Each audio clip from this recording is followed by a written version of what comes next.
Bonjour et bienvenue dans la vie des diocèses. Nous partons aujourd'hui en Corrèze, à l'ouest du Massif central, à la découverte du diocèse de Tulle. C'est un petit diocèse de 240 000 habitants, patrie du rugby. La Corrèze s'est rendue célèbre par de nombreuses figures qui ont marqué la vie locale, comme André Malraux, Jacques Chirac, Jacques Delors ou encore François Hollande.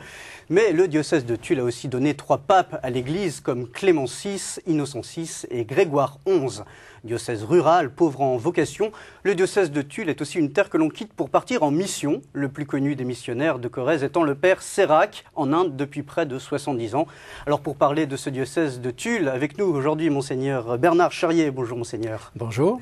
Alors vous êtes l'évêque de Tulle depuis 2001, vous êtes originaire de Loire-Atlantique, vous êtes né à Nantes.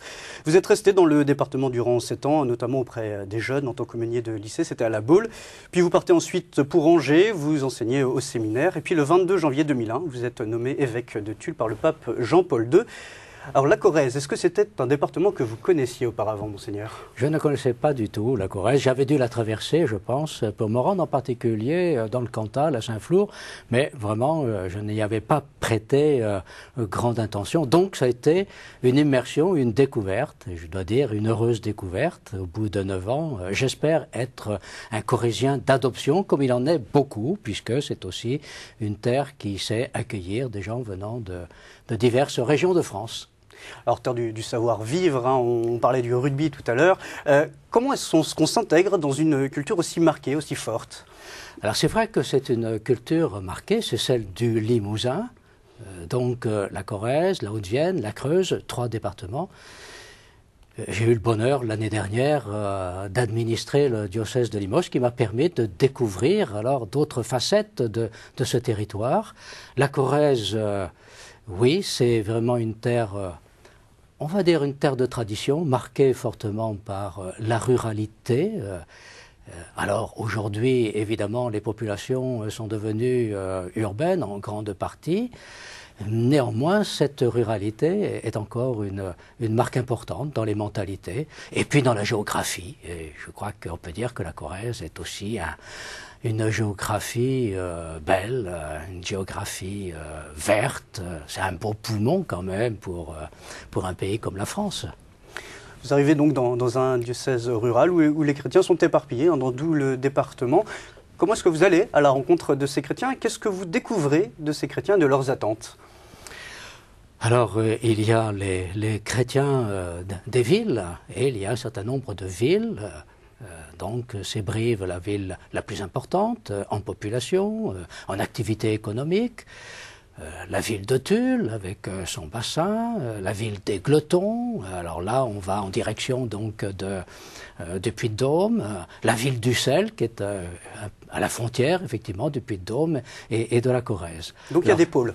Donc il y a des pôles. Et c'est intéressant aussi pour une vie ecclésiale d'avoir des pôles. Et c'est donc sur ces pôles que peuvent prendre appui des communautés chrétiennes.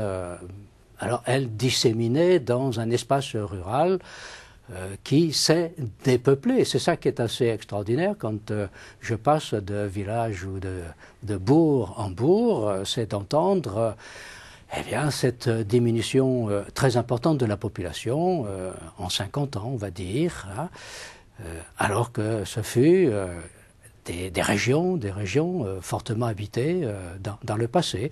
Néanmoins, on peut dire que l'ensemble du département maintient sa population et même la croît tout doucement, mais c'est prometteur. Alors vous nous parliez de cet exode rural. Est-ce que c'est la même chose aujourd'hui dans les communautés chrétiennes? Est-ce que ça veut dire que les chrétiens sont partis de ces campagnes?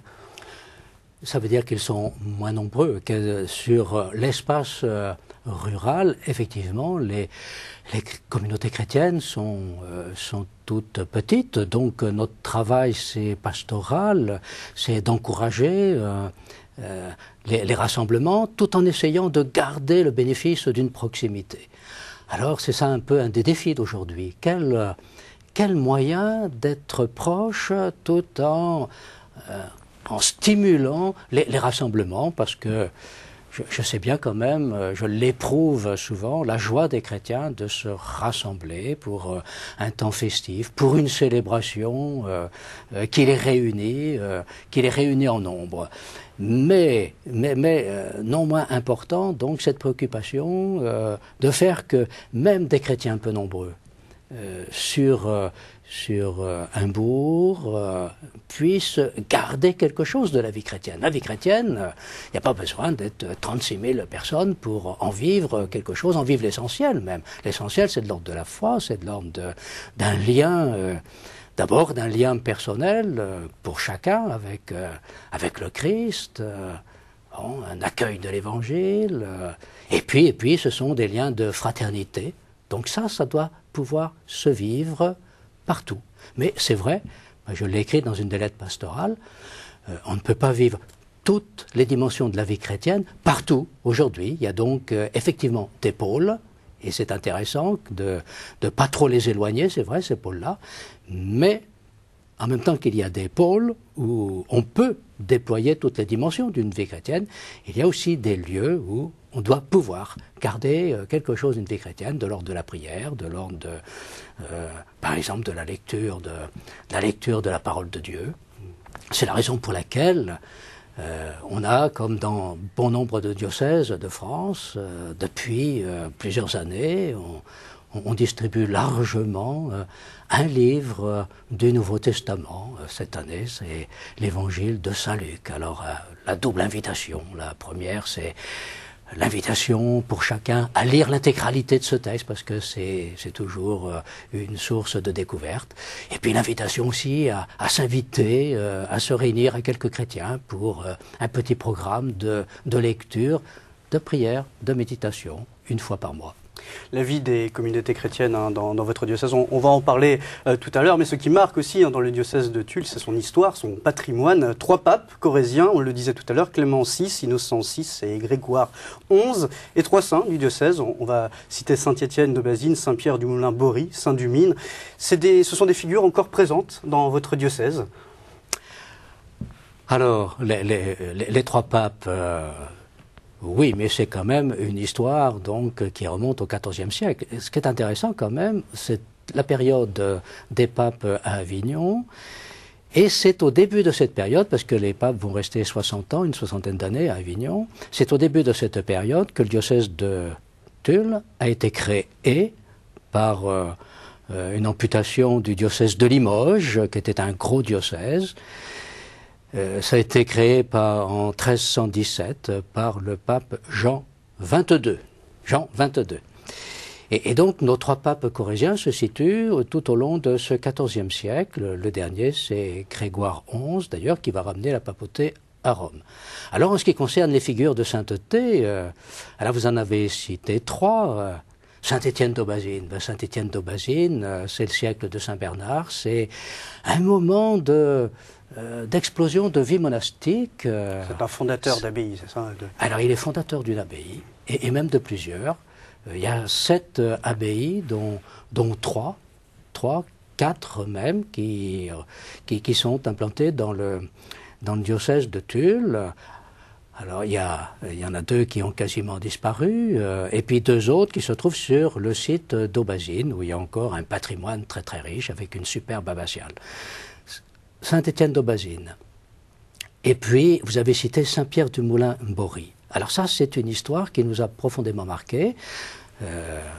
C'était en 2008, novembre 2008. C'était aussi l'année où les missions étrangères de Paris fêtaient les 350 ans de la création de leur institut, ou de leur association.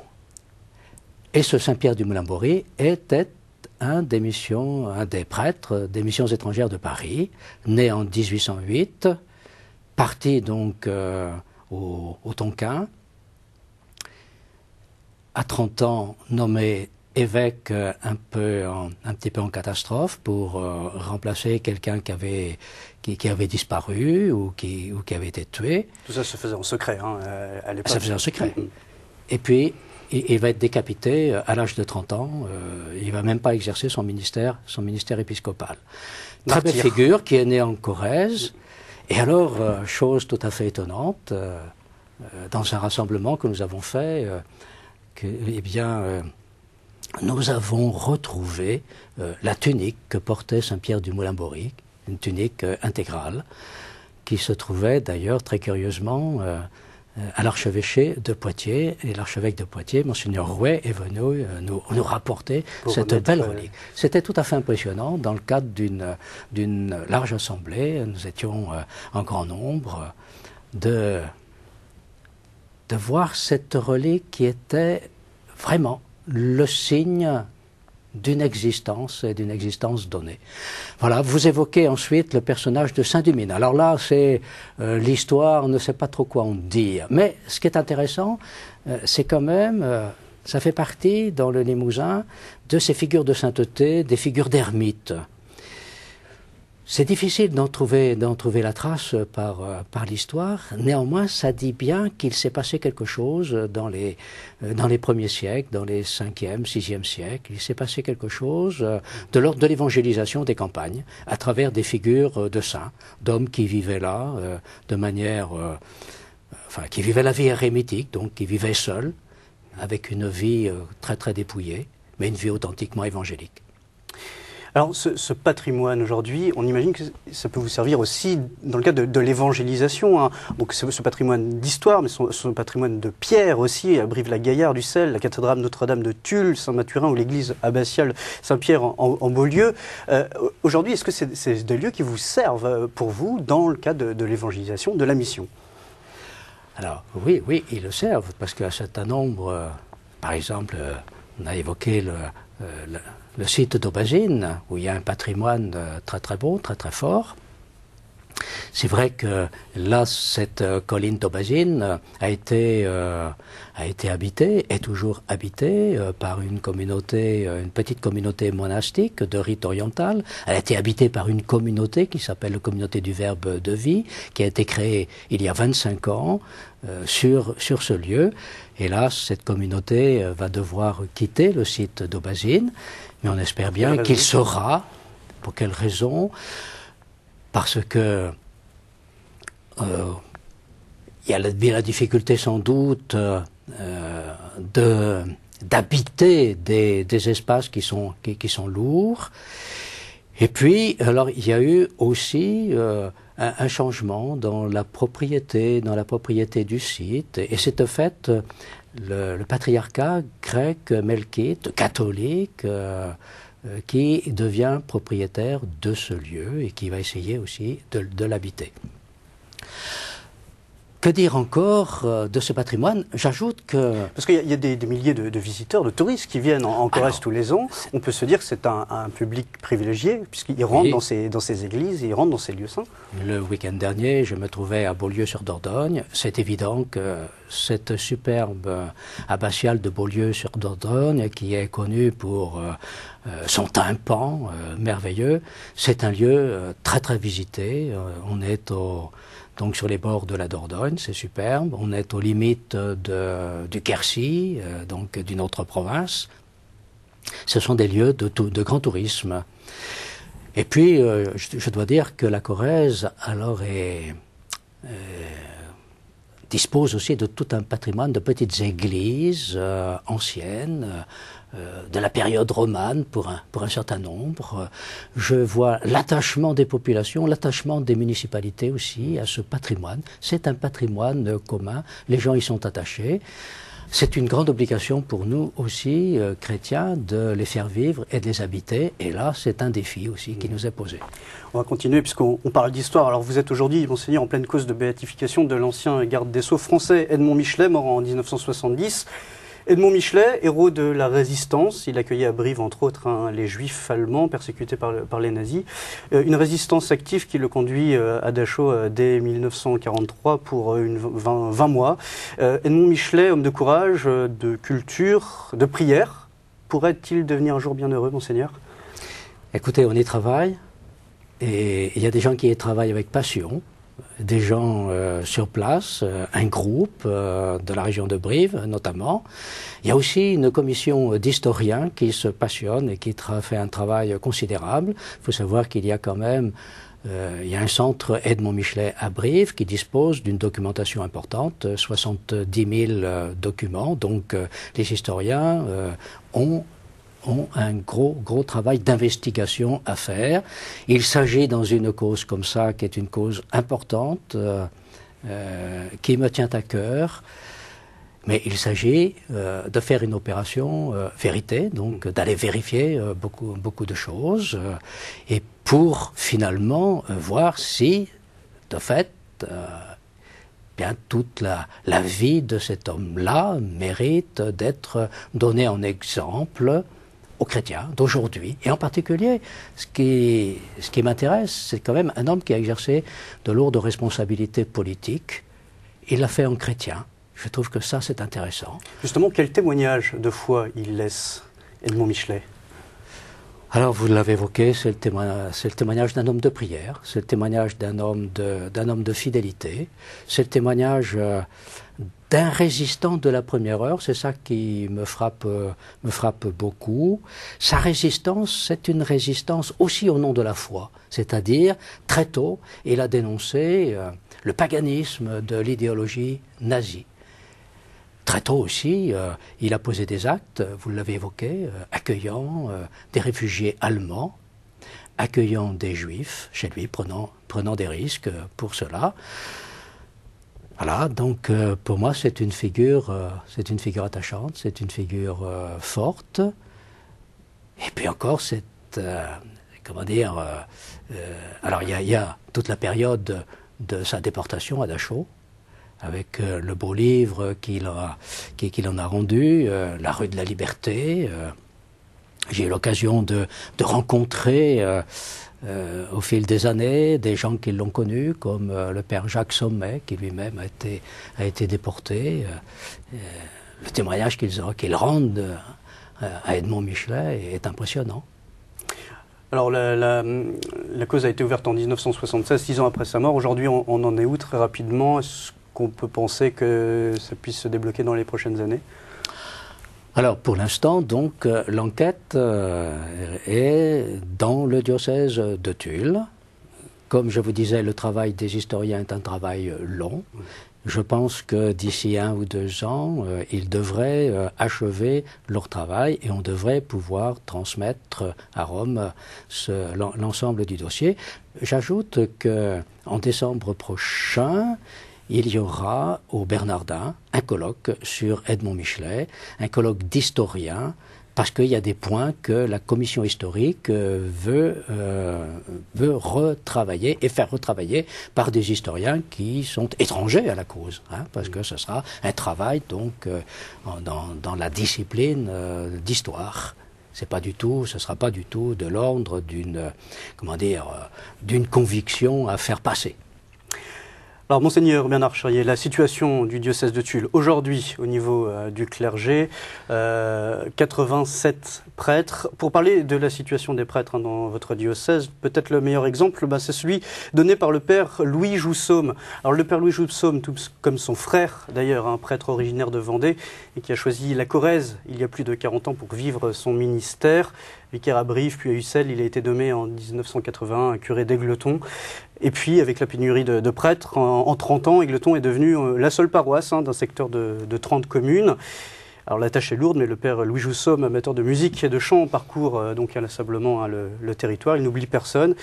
40 ans au service du diocèse, et puis un soir, à l'âge de 70 ans, dans la nuit du lundi 26 octobre 2009, c'est l'horreur, le père Louis Joussaume est sauvagement assassiné. Il y a un suspect, un homme qui sort d'un hôpital psychiatrique, qui est arrêté. Un drame qui marque toute la Corrèze. Et vous, alors, Monseigneur, vous osez le parallèle entre cette fin violente, apparemment absurde, et le martyre des moines de Tibérine. Oui. C'est vrai que je me suis trouvé dans la situation de toutes les personnes qui ont été lourdement affectées par ce drame. Comment comprendre, comment interpréter ce drame-là? De fait, j'ai pensé à ces moines de Tibérine, mais j'ai pensé tout particulièrement au beau testament du prieur de Tibérine, Christian de Chergé. Ce testament où un homme, 2 ans avant les événements eh bien, pense que c'est quelque chose qui peut lui arriver. Et il donne toute une signification sur le choix de rester dans cette terre d'Algérie, le choix d'accueillir l'éventualité d'une mort violente. Voilà. Et puis en même temps, cette espèce de force-là de pardon à l'égard de celui qui commettra cet acte inique. Alors je fais effectivement ce parallèle sans pour autant induire l'idée qu'il s'agit, en l'occurrence, d'un martyr de la foi. Non, c'est un acte insensé, c'est un acte violent, c'est un acte stupide, dramatique.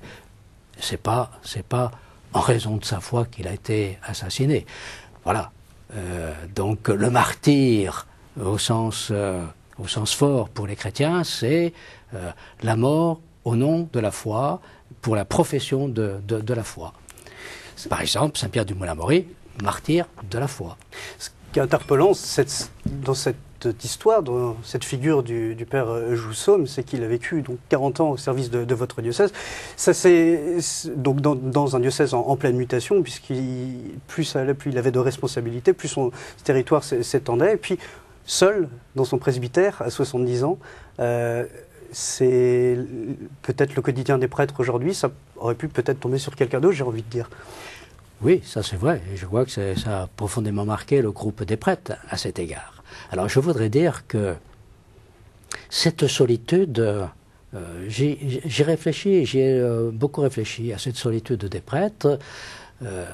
Moi je fais le rêve et je travaille dans cette direction pour que les prêtres, prenant les facilités des communications d'aujourd'hui, ne vivent pas seuls, mais qu'ils puissent habiter aussi la même maison. Ou en tout cas, s'ils n'habitent pas la même maison, qu'ils puissent réellement s'entraider, travailler ensemble. Ça, c'est une première chose. Et puis alors, l'autre chose, la grande idée, c'est aussi de dire, mais le prêtre aujourd'hui, compte tenu de la situation, il ne peut pas être seul à porter la responsabilité de l'animation des communautés. C'est donc avec d'autres chrétiens, avec une petite équipe de chrétiens, que nous nous efforçons d'orienter un peu ce travail des prêtres. Qu'est-ce qui est difficile aujourd'hui, c'est de pouvoir sensibiliser les laïcs à cette responsabilité ?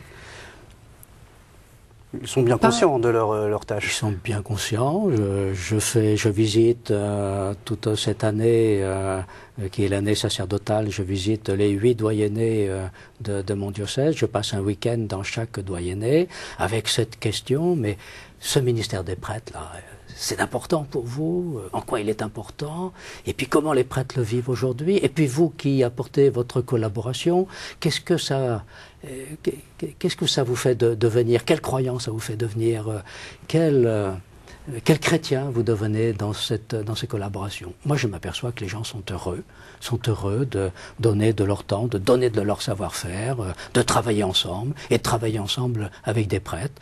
Moi, je constate aussi que des prêtres sont heureux de travailler avec des chrétiens. Je prends pour exemple, on a longuement mis en place des équipes d'accompagnement pour les familles en deuil. Je suis surpris de voir le nombre de gens qui consacrent une part de leur temps à cette activité et qui a beaucoup de sens pour ces personnes. C'est d'abord d'être proche d'une population et puis c'est de pouvoir rendre compte de l'espérance chrétienne. On va terminer, puisqu'il nous reste quelques secondes sur cet événement qui a marqué le diocèse de Tulle, qui était donc un événement pour toute une province. 3 jours dans la ville de Brive-la-Gaillarde, c'était Toussaint 2009. Alors plus d'un millier de jeunes lycéens étaient présents, donc des 10 diocèses des provinces de Poitiers et Bordeaux, sur le thème « Mêle-toi du bonheur », un clin d'œil évidemment à la terre du rugby de Brive-la-Gaillarde. Qu'est-ce que ça a provoqué très rapidement ce rassemblement dans votre diocèse ? Eh bien, il y avait 800 jeunes qui étaient là, rassemblés en Brive. La dernière célébration, se sont joints 800 jeunes, 800 chrétiens venus de toute la Corrèze, des adultes tout particulièrement. Donc, pour moi, ça a été le beau symbole de générations qui se rencontrent, de chrétiens de Corrèze qui découvrent que il y a des jeunes qui sont capables alors à la fois d'exprimer leur enthousiasme, leur joie par le chant, par la danse, mais qui sont capables aussi de vivre par exemple une célébration de la réconciliation tout à fait étonnante. Capacité de ces jeunes de se concentrer, de prier, de vivre le silence de la prière. Voilà. C'est un beau tremplin pour une activité dans la durée, à travers toutes les aumôneries de jeunes sur le diocèse, qui quelquefois font un travail ingrat, un travail difficile, mais là c'était vraiment un beau stimulant. Un événement encourageant donc pour la jeunesse. Monseigneur Bernard Charrier, un grand merci. Nous arrivons au terme de cette émission. Pour avoir plus d'informations sur le diocèse de Tulle, vous pouvez vous rendre sur son site internet. L'adresse s'affiche en bas de votre écran. Quant à nous, on se retrouve la semaine prochaine. Cette émission est disponible sur notre site internet www.ktotv.com. On se retrouve dans une semaine pour une nouvelle destination. À très bientôt.